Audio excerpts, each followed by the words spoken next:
Mr. David Rivers, one of the legends of the European basketball as a player from the United States, and of course for us, a Tofaş basketball legend. Thank you for joining.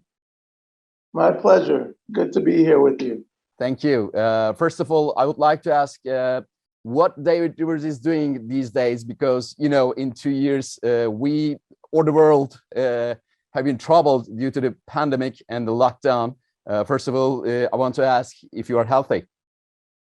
Yes, absolutely. 1,000%. I appreciate that. Wonderful. I hope, you know, it's a hope that all of my good friends and colleagues and basketball fans in Turkey are faring well with the pandemic and fighting for good health as well. Yeah. As a legendary player, I guess you're one of the ambassadors of the EuroLeague basketball, right? Is it still? Do you follow the EuroLeague season? Yes, I do. Ambassador is a good title today. So yes. Yeah. Okay. Do you follow the EuroLeague for this season? Yes. I don't get to watch every game, but there are certain teams that I naturally follow and keep track of. So I try to stay plugged in as much as possible. Okay, I want to make a comparison from you about the evolution of the European basketball. You played in the NBA how can I say, in offensive format in 24 seconds, and you came to Europe in the mid-90s. But where the European basketball was playing for 30 seconds offensive format, and I remember that it was about 625 meters 3 points range as well. It was really different, isn't it? Yeah, I mean, there was a lot of differences coming from the NBA or the US playing the international game. I remember my first experience being in Antibes under Jack Montclair. And the first week I kept getting, you know, these traveling violation calls.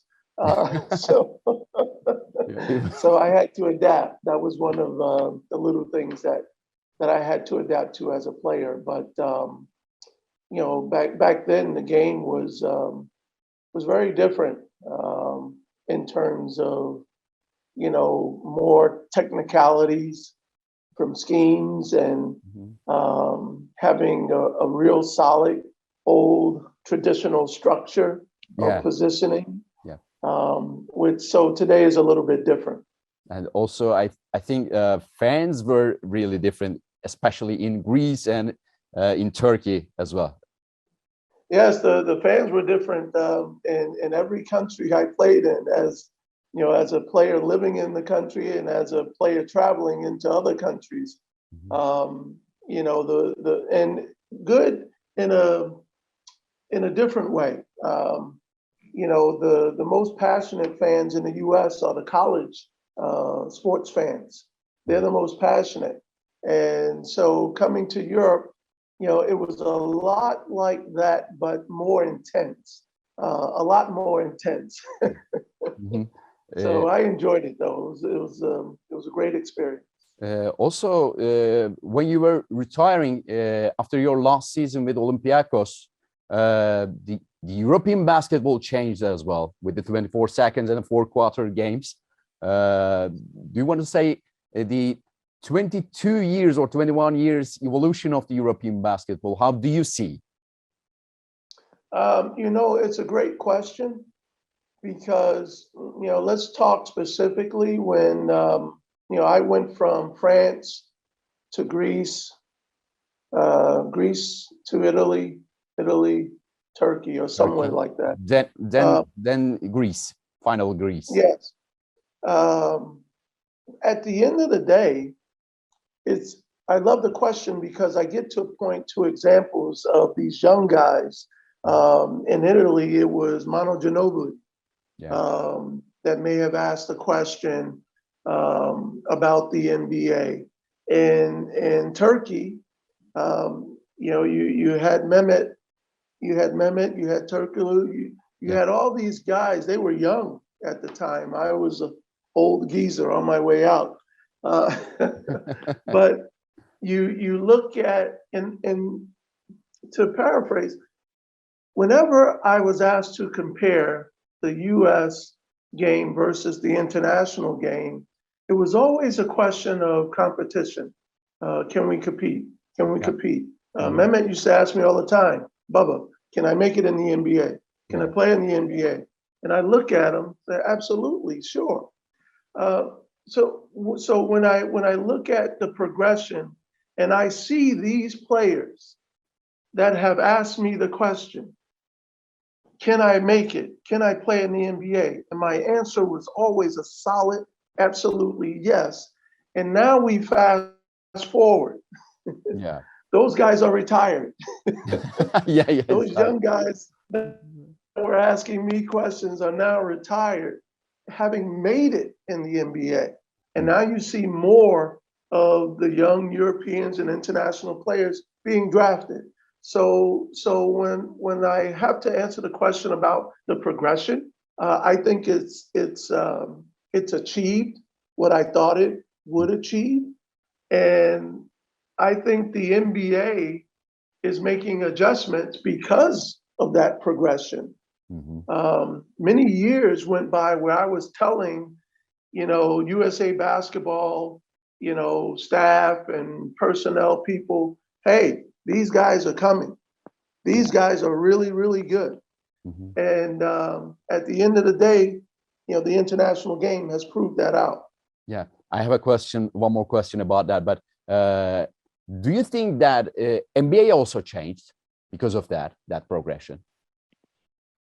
Yes, I think because of that, mainly, you hear commentators or players naming moves or certain type of movement, the Euro step or, basic fundamentals, 101. And when they make those types of statements, it's usually about an international player. Yes, correct, exactly. So here's another example of how, the international game has shaped and changed the NBA. We used to have these all-star games, NBA all-star games, and it was all about the, big stars showing up, playing the game, having fun. And there was the dunk competition. Yep. That was it. Now what you have in the NBA all-star game, which you'll see if you're watching within the next week, I believe, a week and a half, you're going to see skills competitions. Why do we have skill competitions now? Because I think it's attributed to the basic fundamentals that was always part of the process here in Europe. Practicing twice a day. Passing meant something. Boxing out meant something. Defense meant something. Knowing the game mentally meant something. And I think that has helped to change the NBA as well. Yeah. When you said the All-Star organization in mid-90s, between 96, 98, I remember there was Eurostar organization as well. And in Istanbul, you played in the Eurostar, right? Yes, I did. I don't have that beautiful trophy anymore. I was the MVP. So I got to find the person that made that trophy because I want to replicate it. Yeah. But yeah, that was a beautiful, beautiful experience. Had a great time. Had a tremendous time. Yeah. Okay. I want to ask about the previous subject. Especially NBA is looking to the international players change. One of the legendary European player and now coach of Fenerbahce, and also he was your opponent, Sasha Djordjevic, has a statement about that, and he says that NBA was selecting the star European players, not like today. For example, Dražen Petrovic, Arvidas Sabonis, and Sasha Djordjevic as well. Do you agree? Yes, they wanted the best. The NBA is a brand and a product, and the NBA goes as their brand and product goes. So naturally, they wanted to zero in and cherry pick the best.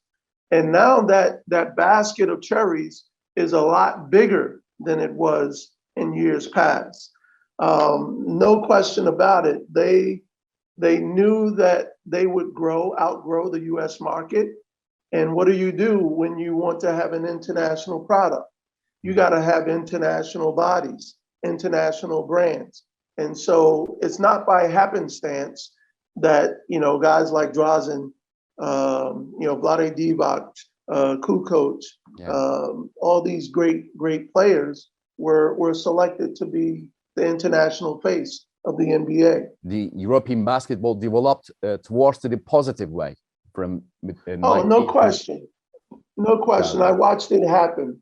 I saw it happening before my eyes, and it was a beautiful thing because the game of basketball needs to be as competitive as you can possibly make it for the fans to come and enjoy and really get a memorable experience out of it. So at the end of the day, I think the international game is not exceeding my expectations, but it's what I thought it would evolve into. Okay. And it's continuing. Okay, so as in my first question, I want to get some notes from you. I would like to talk about some great performances of you. In 1997, you did a great job in the final of the EuroLeague against Barcelona. And after many years, a player, again, an American, had a brilliant performance in Final Four. And everybody said that he was like David Rivers, and his name is Shane Larkin. On the other hand, that performance was not enough to lift the trophy, but he plays like you, everybody says. He's a coast-to-coast player, especially. No, I listen, I know Shane Larkin, and he is a great talent. It's unfortunate, they couldn't bring the trophy home in the championship, but he is an outstanding player. Again, just another testament to the development of the international game. There's been a lot of players to come along, like Shane Larkin, that, he could easily play in the NBA.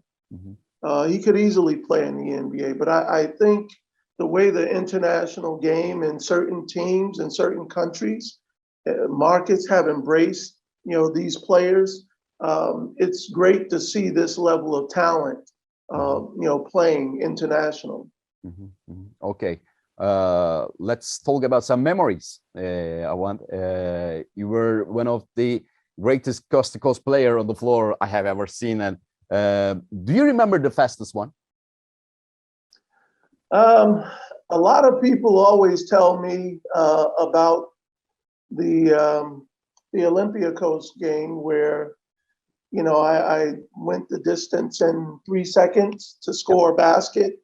That seems to be the one that sticks out in most people's mind. I think there was a time in a preseason game in Israel, in Tel Aviv, when I was with Olympiacos, where I think I did it in maybe a few tenths of a second faster. Yes. But I know only the one broadcast against the Benetton Treviso in 3 seconds in Athens in 1996. Yeah, well, that was on national TV. Yes, of course, certainly. That's the difference. And also, do you remember the most disappointing moment while you were going to the rim in the full court? Oh, my goodness. Sure. I had, they were disappointing moments because of the outcome, but I had 2 of them in my 17-year career. Fortitudo, Virtus. Against Virtus. Yes. Team System Bologna against Kinder Bologna. We can call the sponsors, not problem. Yes, we had the best team. We had the best team in Europe. We had the best team in Europe on paper. And at times we didn't play like it, but that's the game. But yeah, I lost the ball with a chance to win in the final seconds. I hated that.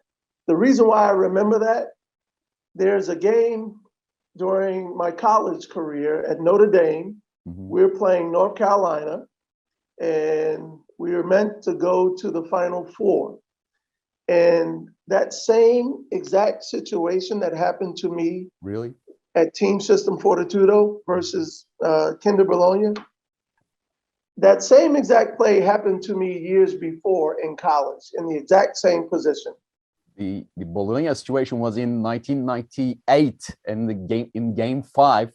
And after that, the Sasha Danilovic scored from the 3-point, and also there was a foul, 4-point contribution from the Sasha. Wait. Time out. That was a ghost foul. Correct. He got fouled by a ghost. Yeah, a ghost foul.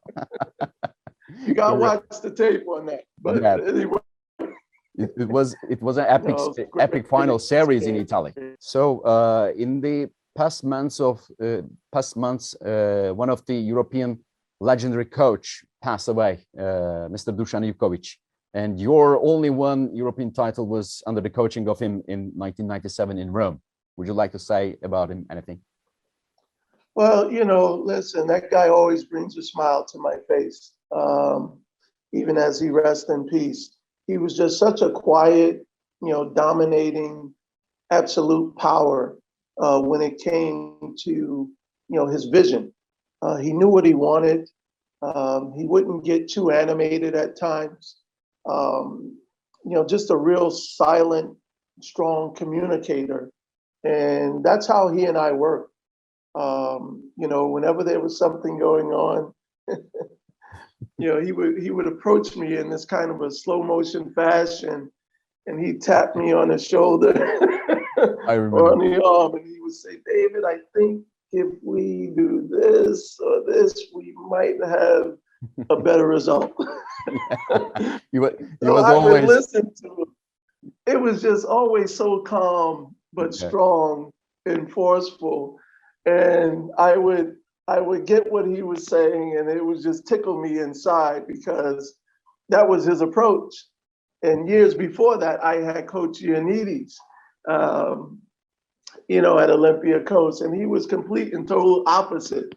Yeah. And yet, both men were so successful because they were exact opposites, but tremendous successful coaches. Mm-hmm, mm-hmm. So your European adventure started, as you said, Antibes, in a really popular region of the France, the Côte d'Azur. And as we told, one of the most incredible final series between two Bologna teams in Italy. 2 years in Greece, and for us, unforgettable 2 years of Tofaş adventure. But Tofaş suddenly ended their investment to basketball at the beginning of 2000s, and everybody were shocked, of course, certainly. Do you think you would have won the second EuroLeague title if Tofaş had continued? No doubt in my mind whatsoever. Mm-hmm. No doubt in my mind whatsoever. We had a great nucleus. Mm-hmm. We had the bigs and Rashard Griffith. We had the shooters. We had a great leader in Murat. Shimsi was a little quirky, but Shimsi would make big shots when we needed them. He would play defense when it was time. Yeah. But we had great shooters. Steven Rogers was with us, Slaven Rimac, and our young core was fantastic. Serkan and Dunay, Alper always reminded me of Michael Cooper. Michael Cooper, wonderful. Alper was the skinniest guy on the team, but he was one of the strongest. And I could always count on him to make big shots. And he was right there, lock and step for defense every night.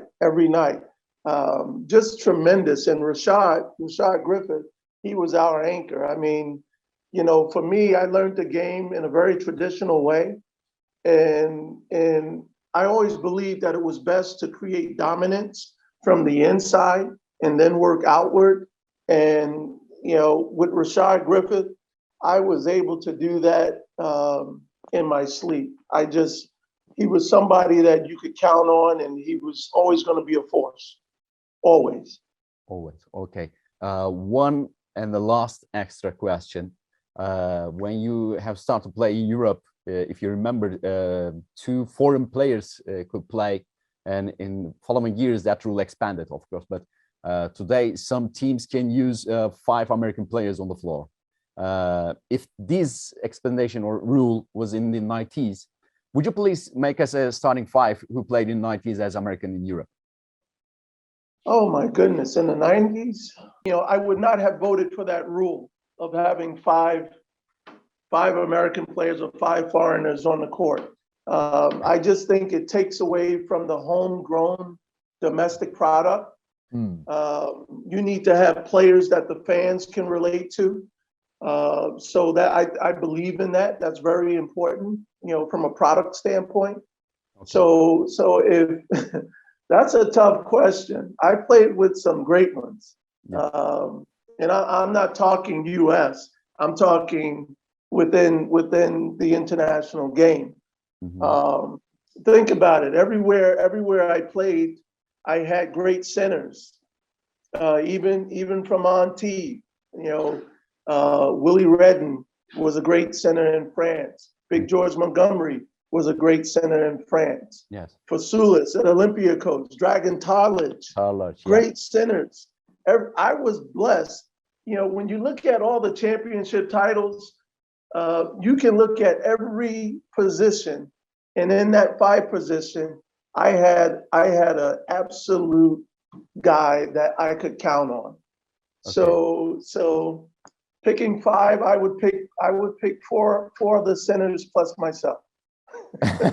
May I pick some players? Sure. Okay.